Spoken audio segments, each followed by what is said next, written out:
वो रात भी ऐसी ही थी, काली, निस्तब्ध और विवेक के लिए एक और अकेली रात। शहर की चमकदार रोशनियों के बीच भी विवेक के अंदर एक अजीब सा अंधेरा था जो दिन ब दिन गहराता जा रहा था। वो अपने अपार्टमेंट की बालकनी पर खड़ा था। नीचे शहर के असंख्य दिए जगमगा रहे थे, पर उसके भीतर का अंधकार किसी भी रोशनी से प्रभावित नहीं हो रहा था। एक पढ़ा लिखा, समझदार और सफल युवक जिसके पास सब कुछ था, लेकिन फिर भी कुछ भी नहीं था। बाहर से देखने पर विवेक की जिंदगी में कोई कमी नहीं थी। अच्छी नौकरी, बड़ा apartment, latest gadgets, social media पर हजारों फॉलोअर्स और दोस्तों का एक बड़ा सर्कल। मगर ये सब तो सिर्फ बाहरी चमक दमक थी। अंदर से वो खोखला हो चुका था, एक ऐसी खालीपन की गहरी खाई में उतर चुका था जहां कुछ भी पहुंच नहीं पा रहा था। न दोस्तों की हंसी, न परिवार का प्यार, न सफलता का नशा। दोस्तों, कहानी शुरू करने से पहले मैं जानना चाहूंगा कि आप कहां से हमारा ये वीडियो देख रहे हैं। कृपया कमेंट बॉक्स में अपने शहर का नाम लिखें और इस वीडियो को लाइक जरूर करें। साथ ही अगर आप अपने दिन की शुरुआत अच्छी करना चाहते हैं तो कमेंट बॉक्स में राधा स्वामी जी अवश्य लिखें। अब चलिए विवेक की इस अनोखी और प्रेरणादायक कहानी को आगे बढ़ाते हैं। विवेक का दिन एक रोबोट की तरह चलता था। सुबह 6 बजे अलार्म, 6:30 तक तैयार होकर जिम, 8 बजे से ऑफिस की भागदौड़, शाम को थका हारा घर लौटना, फिर सोशल मीडिया में समय बिताना और अंत में नींद की गोलियों के सहारे सोने की कोशिश करना। उसका जीवन बिल्कुल ऑटो पायलट मोड पर चल रहा था। कई बार तो वो सोचता कि आखिर ये सब किस लिए। जब वो अपने दोस्तों के साथ बैठता तो उनकी बातों में दिलचस्पी नहीं लेता। जब घर फोन करता तो बातें करने को नहीं होती। जब अकेला होता तो अपने ही विचारों से डर लगता। उसके पास सब कुछ था, मगर वो खुद को खो चुका था। वो अक्सर सोचता, क्या यही जीवन है? क्या मैं इस धरती पर बस इतना ही करने आया था? और फिर हर बार एक गहरा सन्नाटा उसके प्रश्नों को निगल जाता।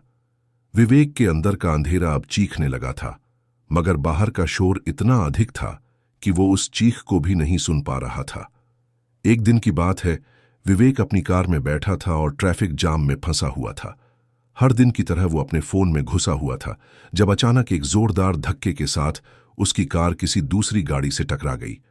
खड़ाक की आवाज के साथ ही विवेक के मन में गुस्से की लहर दौड़ गई। वो तुरंत कार से बाहर निकला, आग बबूला होकर दूसरी कार के पास पहुंचा। वहां से एक बुजुर्ग सज्जन धीरे से बाहर निकले। विवेक अभी उन्हें खरी खोटी सुनाने ही वाला था कि उस बुजुर्ग की आंखों में कुछ ऐसा था जिसने उसे रोक दिया। वे शांति से मुस्कुराए और बोले, बेटा, मैं माफी मांगता हूं, मेरी गलती थी। विवेक का गुस्सा अचानक से ठंडा पड़ गया। उसे अचरज हुआ, इतने बड़े शहर में कोई ऐसे भी होता है जो बिना झगड़े के अपनी गलती मान ले। फिर उस बुजुर्ग ने कुछ ऐसा कहा जिसने विवेक के जीवन की दिशा ही बदल दी। वे बोले, बेटा, तुम्हारी आंखें बता रही हैं कि तुम बहुत शोर में हो। कभी भीतर उतर कर देखो, वहां भी एक आवाज है, सिमरन की आवाज, जो तुम्हारा इंतजार कर रही है। विवेक को कुछ समझ नहीं आया, पर उसके अंदर कुछ हलचल हुई। वो बुजुर्ग बिना किसी बात के अपनी गाड़ी में बैठकर चले गए, मगर उनके शब्द विवेक के कानों में गूंजते रह गए। आज तक विवेक इतने सारे लोगों से मिला था, पर किसी ने उसकी आंखों में झांककर उसकी आत्मा की पीड़ा नहीं पहचानी थी। सिमरन, यह शब्द उसके लिए अजनबी था, मगर कुछ जाना पहचाना सा लगा। उस रात विवेक ने अपने लैपटॉप पर सिमरन और राधा स्वामी के बारे में खोजना शुरू किया। उसे कई वीडियोस मिले, कई लेख मिले। उसने बिना रुके, बिना थके घंटों पढ़ना और सुनना जारी रखा। कुछ अजीब सी खिंचावट महसूस हो रही थी, जैसे कोई उसे इस ओर खींच रहा हो। वीडियोस में बताया गया था कि सिमरन क्या है, अपनी आत्मा को परमात्मा के साथ जोड़ने की एक विधि, एक साधना। विवेक को यह सब शुरू में थोड़ा अटपटा लगा। उसने सोचा, मैं एक मॉडर्न इंसान हूं, मेरे लिए यह सब क्या मायने रखता है। फिर उसे उस बुजुर्ग की बात याद आई, भीतर उतर कर देखो, क्या हो अगर वो एक बार आजमा ले। अगले दिन सुबह विवेक ने कुछ अलग करने का निर्णय लिया। सुबह जिम जाने के बजाय वो अपने अपार्टमेंट की छत पर चला गया। सूरज अभी निकल ही रहा था, हवा में हल्की सी ठंडक थी। विवेक एक कोने में बैठा, आंखें बंद की और सिमरन के बारे में जो पढ़ा था उसे आजमाने लगा। शुरू में तो उसका मन अपने पुराने ट्रैक पर ही भागता रहा ऑफिस का काम, pending emails, bills, social media posts. मगर धीरे धीरे जैसे जैसे वो सिमरन के शब्दों को दोहराता रहा, उसके मन की भागदौड़ धीमी होने लगी। 15 मिनट बाद जब उसने आंखें खोलीं तो उसे एक अजीब सी शांति का अनुभव हुआ। यह शांति अलग थी, जिसे न नींद की गोलियों से पाया जा सकता था, न शराब से, न बड़े प्रमोशन से। उसके बाद विवेक ने रोज सुबह और रात को थोड़ा समय सिमरन के लिए निकालना शुरू किया। धीरे धीरे उसे अपने अंदर एक हल्का सा परिवर्तन महसूस होने लगा। सबसे पहले बदलाव उसके गुस्से में आया। पहले जहां वो ट्रैफिक में चिल्लाता था, अब वो शांति से गाना सुनता। जहां पहले वो ऑफिस में सहकर्मियों पर भड़क जाता था, अब वो अपने आप को सिमरन के शब्दों से शांत कर लेता। उसके सहकर्मियों ने भी अचरज से उसे देखा।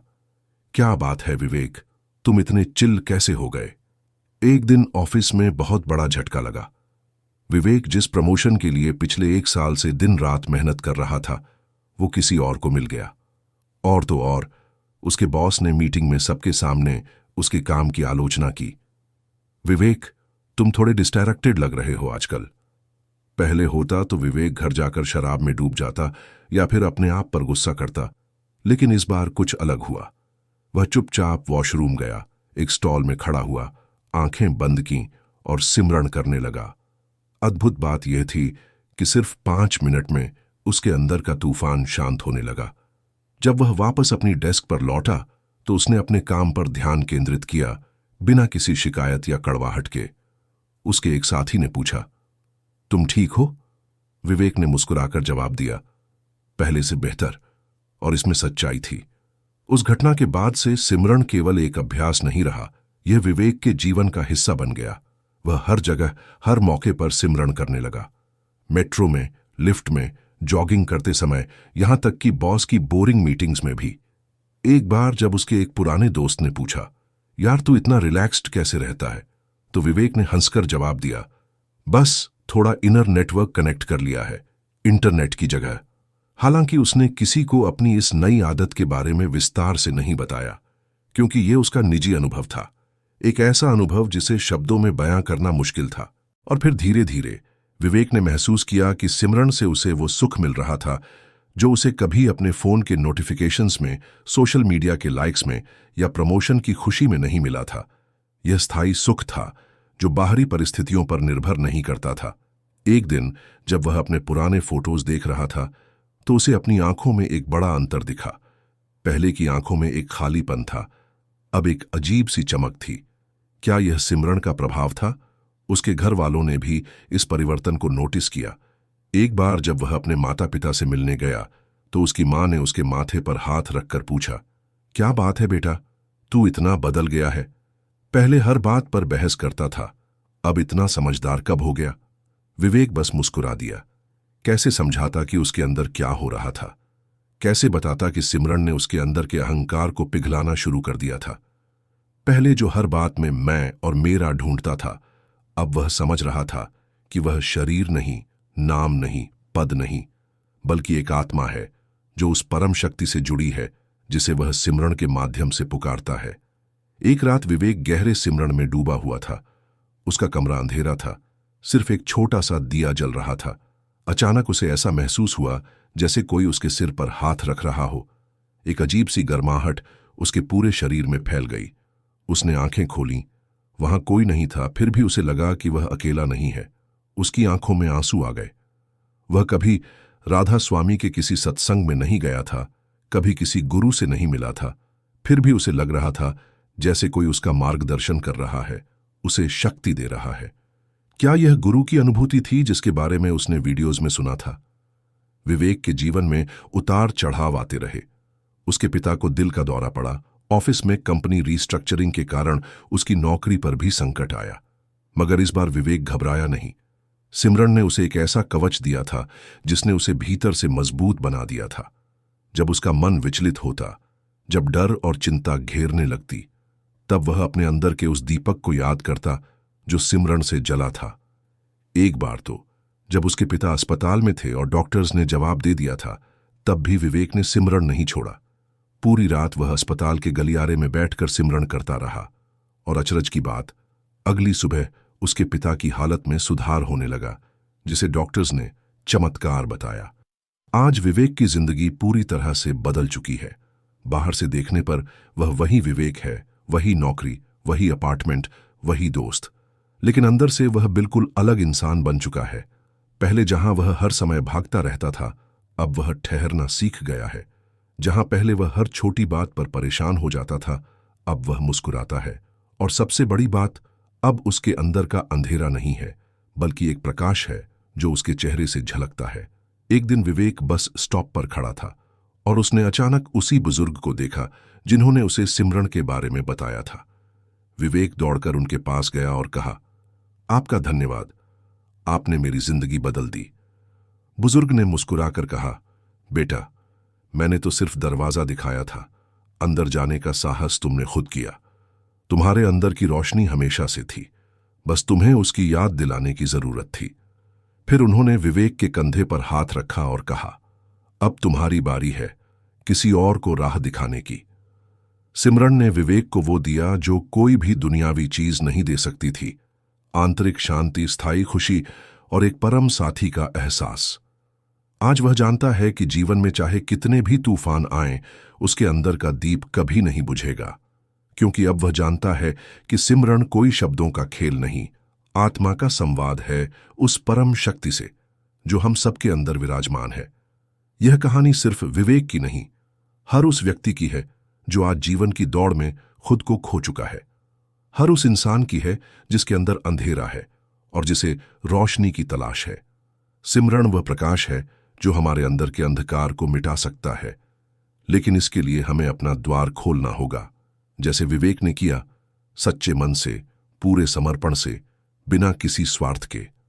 प्रिय दोस्तों, अगर आपको यह कहानी अच्छी लगी हो तो इसे लाइक और शेयर करना न भूलें और हमारे चैनल को सब्सक्राइब जरूर करें ताकि ऐसी ही प्रेरणादायक कहानियां आप तक पहुंचती रहें। आपका दिन मंगलमय हो। राधा स्वामी जी की कृपा आप सभी पर बनी रहे।